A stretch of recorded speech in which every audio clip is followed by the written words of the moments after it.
rozprávať. Napríklad o tom, ako som prstila langoš a... Čo? Však s tebou. Teraz. Ahojte, toto je pilotný diel nášho podcastu Bývanke bez sveťa. Lara je narastli cecky od minulého leta, takže sme sa museli stretnúť a po ceste sme stretli Svetozára s strašne krásnou ženou, na ktorú mám crush a teraz o nej neviem presne snívať. Ešte som nespala, ale viem, že to tak bude. Teraz sedíme na zastávke, lebo ja idem domov, pretože mám mamu. Snažili sme sa robiť korunky s kvietkou, ale... Nevydarilo sa, rozpadlo sa to. A boli sme sa naobedovať? Áno, v langošárni. Mali sme zmrzlinku. O môj Bože, to musím povedať. Dobre, poďme od začiatku. Poďme od začiatku. Stretli sme sa tu na druhej strane. Ticho. Išli sme do parku. Rozprávali sme sa. Nie, my sme boli ticho. My sme proste kráčali v tichu. Áno, tak to má byť, pretože Lara nemá frajera. Zatiaľ. O môj Bože. Potom sme si šli kúpiť zmrzlinu, ale došli sme na to, že sa nedá platiť kartou. Dianka si na to povie, to som ja.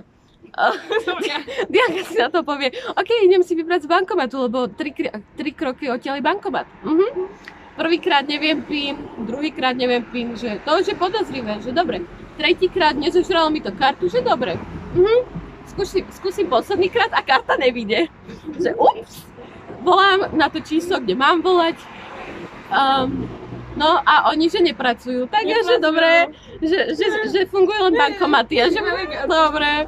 Tak potom ja som vlastne nemala kredit, tak sme išli za pani zmrzlinárkou, ktorá nám požičala telefón, ktorého sme zavolali. Pani zmrzlinárka, zmrzlinárka. Teta zmrzlinárka. Je veľmi milá. Veľmi krásna, máme s ňou aj fotku, a k tomu sa dostanem za chvíľu.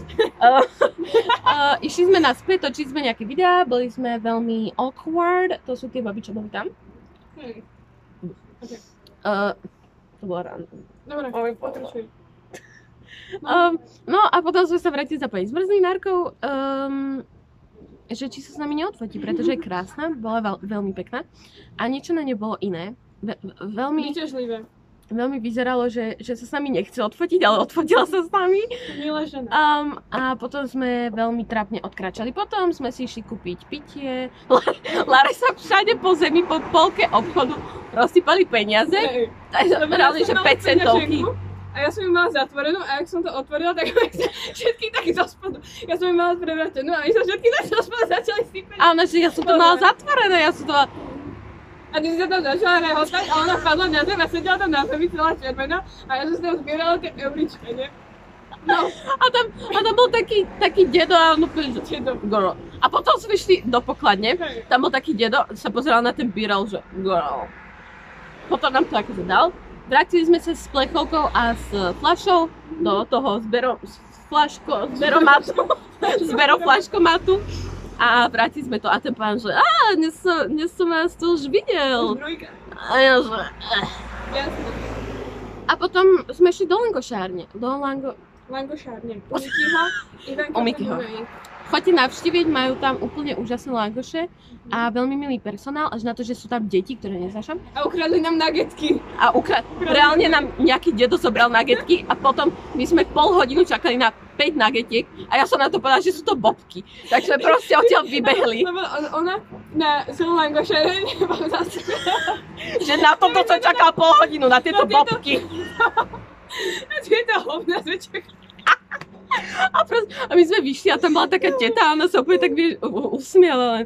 Že no dobre, tak potom sme sa smiali ešte asi 5 minút a potom sme šli za Sveťom a tou úžasnou ženou.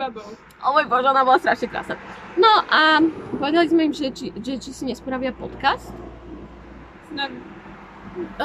S nami? S nami. To je pozvánka do toho podcastu. Áno. Toto je naša, to bola audition, alebo jak to povedať?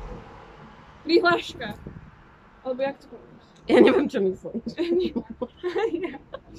Takže...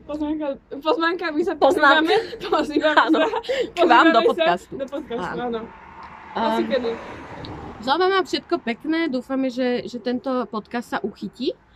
A toto bol pilotný diel. Ďalší video nevieme kedy. Asi o 5 rokov. Zase o rok. Asi o rok. My sa nevideli rok. Áno. Tak ďalší video o rok. A potom sa už nebudeme baviť. Buďte ready, lebo budem zase ďalšie bomby a možno už budem so Zajkom. Je to tak. Toto bol pilotný diel, preto je taký krátky. Možno budeme mať aj nejaké iné témy, o ktorých sa budeme rozprávať. Napríklad o tom, ako som prsila langoš a... Čo? Však s tebou. Teraz.